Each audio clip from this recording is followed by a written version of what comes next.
Hello, everyone. This is Ranger J 1999 from the Reality Skewed Gamers. Welcome to another lore video. This is another in our series of lore videos for the Star Wars Galaxy Hero community, where we introduce you to the mythos, characters, and events of the Star Wars. And we're mainly doing this for the Star Wars Galaxy Hero community.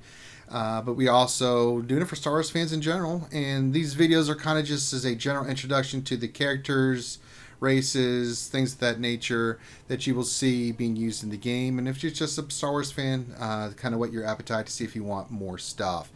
Also, just as a quick note, these are videos that are done in more of a podcast feel. I just like to have a conversation and tell you a little bit about what I've found and things of that nature. And of course, I'm going to make mistakes. If I do, feel free to leave comments for corrections, anything like that. Your feedback is always appreciated.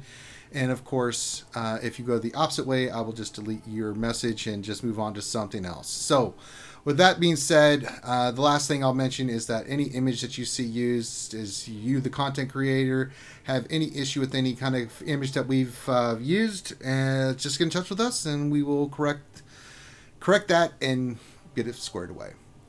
Now, that being out of the way, let's get into today's subject. And today we will be talking about the Geonosians. Kind of a very fascinating race in Star Wars. And one of the reasons I'm covering the Geonosians is that we're getting a lot of Clone Wars content in the game. They had a new announcement that there was a new Geonosian coming to the game, the Alpha Brood. And I thought it'd be a good time to talk about the Geonosians in general. We'll talk about just the Geonosians themselves, some parts that they played in the history of Star Wars, and we'll get into a few of the characters. They're sub-characters, but we will mention them and give you a real quick glimpse into the importance of each of them. And so let's get into the Geonosians. Now, what are Geonosians? Geonosians are a insectoid race, very much involved with technology. They were winged, and they were, of course, from the planet Geonosis. And they were first seen in the movie Attack of the Clones. The flying bugs you see running around in the Battle of Geonosis, and mainly the pit, gladiator pit, those are Geonosians. And we'll kind of cover that when we get to the next part. But typically they were a little bit shorter than most of your standard races. They're roughly about 5'8". Officially listed, it was 1.78 meters. So not short, but not tall either. Your average height of a human being. And they're very, very, very interesting. So let's talk about the Geonosians, their society. Now we know in Geonosis, they're very much into building things. They're very much an insect society. Their places were hives, and they had a caste system, and it was separated out just like you would see with like bees. You have a queen, you have drones, you have warriors, and you see that in a lot of insect kind of society and bug societies, whether it be termites or ants or bees, something like that. And they were all led by their queen. So think ants. So you have your queen, and the queen laid eggs for the hive, and she was the one that gave the commands to all her public leaders, like we'll mention Poggle the Lesser, an archduke. One of the greatest queens that's named, there's two, there's Karina and Karina the Great, and we'll talk about them as well. And they were able to control sentient beings. They had things called brain worms that they can use to manipulate and control beings. Now, every Geonosian was a drone. They worked in the factories, they provided work, they did all the labor and stuff. Now, the way a drone became a warrior is, well, they had to fight their way for it. Drones fought in the arena, and it was the strongest survived. And warriors in the warrior caste were known as Geonosian warriors. And they had different rank and structure, things that they did as warriors, mainly to protect the queen and the hive from any attack and things of that nature. One cool fact that I did learn is the big thing that Geonosians would celebrate is called Mekgin. It's a day where they celebrated the virtues of industry. and they would eat their special food. I think it's a fungus that they ate, and they would cause them to get a little high. I don't know how else to put it. A little bit of feeling good, and they would get drunk off this, and they would celebrate that day. But they're very industrialized. So think insects meets industry when you think of the Geonosians. Now they were very industrialist. They were also very barbaric, as you can kind of see of how they, the drones came about. So very much involved with technology, and they would become a part of the using this technology in the Clone Wars.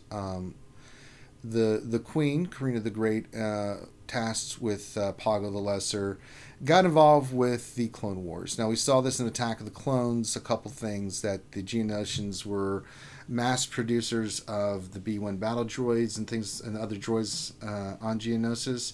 You can also see that the design of the B1s kind of looks like Geonosians when you put them side by side. The neck, the head, things of that nature. So you can see they're kind of modeled after that a little bit. They are also the ones that created the initial planning of the Death Star. And you can see that in Attack of the Clones that you see Poggle shows the plans to Count Dooku, who takes the plans and runs off. And we'll get back to the Death Star and its importance with the Geonosians here in a little bit. Now, there was the main battle of Geonosians that started the Clone Wars. Then there was also another battle later on during the Clone Wars, but typically there's, you can read about those, but nothing much significance about that. It's really after the Clone Wars that the Geonosians themselves get more involved again with the Empire, and the Empire basically got involved with them to assist in making the Death Star. And now, for the most part, they were able to do a lot of those things. But they could not figure out the super weapon, the laser. And this goes into Rogue One because the Empire had to bring in Galen Erso to finish the job. So that's why he gets involved with the Project Stardust. And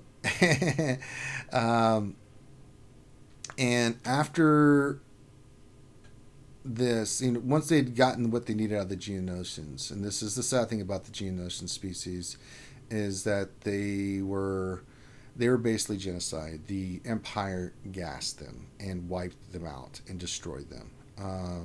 All but one, and we'll talk about that here as a part of their mythos and lore.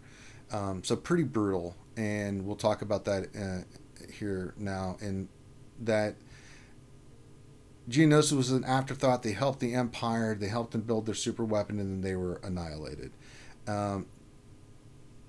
This was found out, and you can see this in the Rebels TV show. Saw Gerrera and Ezra and them go down to Geonosis, and they are looking at this dead world, and they find the last surviving Geonosians, and that's Click-Clack. And Click-Clack also has the last egg to create a new queen. And you can watch the episode, but it really talks about their investigating what happened to the Geonosians, and then we get our first glimpse of him not able to communicate it, but drawing a circle indicating that what they had been involved with the Death Star. And it's really a great episode. If you've not seen that episode in Rebels, I highly recommend that. And there's a whole story with Click-Clack, but he is one that is mentioned, and if you want to see more about Click-Clack, you can go read more about him. Pretty interesting character. The queen that he creates becomes the next Karina, and she is sterile and cannot produce her own children, so she ends up using droids that she finds on Geonosians to create her children. So you can read about that as well. So pretty cool for that. But that's the story of the Geonosians. I mean, they were really good at building things, not just with their hives, but very, very industrialist, very technological, very brutal, very barbaric. But the caste system was a caste system. So you had the queen, you had the upper ends of her court, like Poggle the Lesser. Then you had the warrior castes, the soldiers, and then you had the workers. and those were kind of how the Geonosians operated, and they were wiped out. Unfortunately, by the Empire, and not many people knew that. If you've not seen that Rebel episode, it's pretty sad. All right, so let's talk about some other famous Geonosians. We've talked about Karina the Great. We'll get a little bit about her. We've talked about Click-Clack. I'm not going to cover Click-Clack too much. There's some more there, but that gets more in depth into the episode and what happens in the episode. So if you want to see what happens with him, then you can go ahead and check that out. But one of the ones that's in the game that you probably have heard about is Poggle the Lesser, and he was the public leader of the Geonosians. He was the head, the guy, the main guy during the Clone Wars. He was, of course, as all Geonosians are, subservient to the Queen, who was really in charge.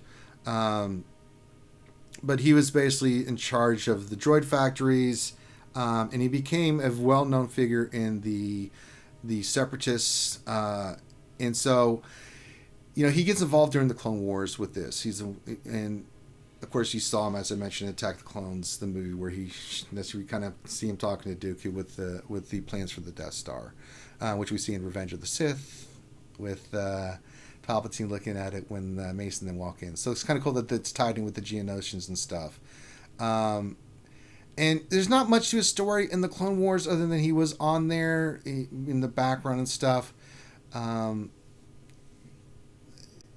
He basically dies on Mustafar along with the other Separatist leader by Darth Vader, aka Anakin Skywalker, and there's not much more to his story than that. But he was the de facto leader of leading, being the head for the representations of the Geonosians in the Clone Wars. So that's kind of his story. There's more there, but you can read about it there again. These are just the main things about these characters. Another character that's in the game that you may have heard of is Sun Fact, and he was, of course, in the upper caste. He was a warrior, enforcer, and he was the chief lieutenant to Poggle the Lesser, and basically carried out his will, his orders. He was very intelligent. And he did whatever roles that he needed to make sure that productivity was happening. And he could be, for Poggle, he was kind of a multifaceted character. He could be that ear that Poggle could talk to and listen to, and he could also be he can be the enforcer, that guy that does the executing and of the other drones and making sure everybody's in line. So he was kind of the right-hand man of Poggle the Lesser. So that's kind of cool.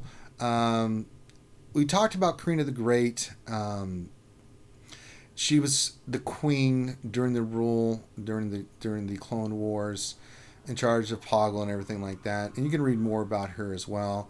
One of the cool things about her in the second Battle of Geonosis, remember there was more than one, she had started creating undead soldiers, and she had this fixation on the Jedi, and she wanted to control them using those brain worms. Remember, we had mentioned those before, and she had put a plan in place to do that.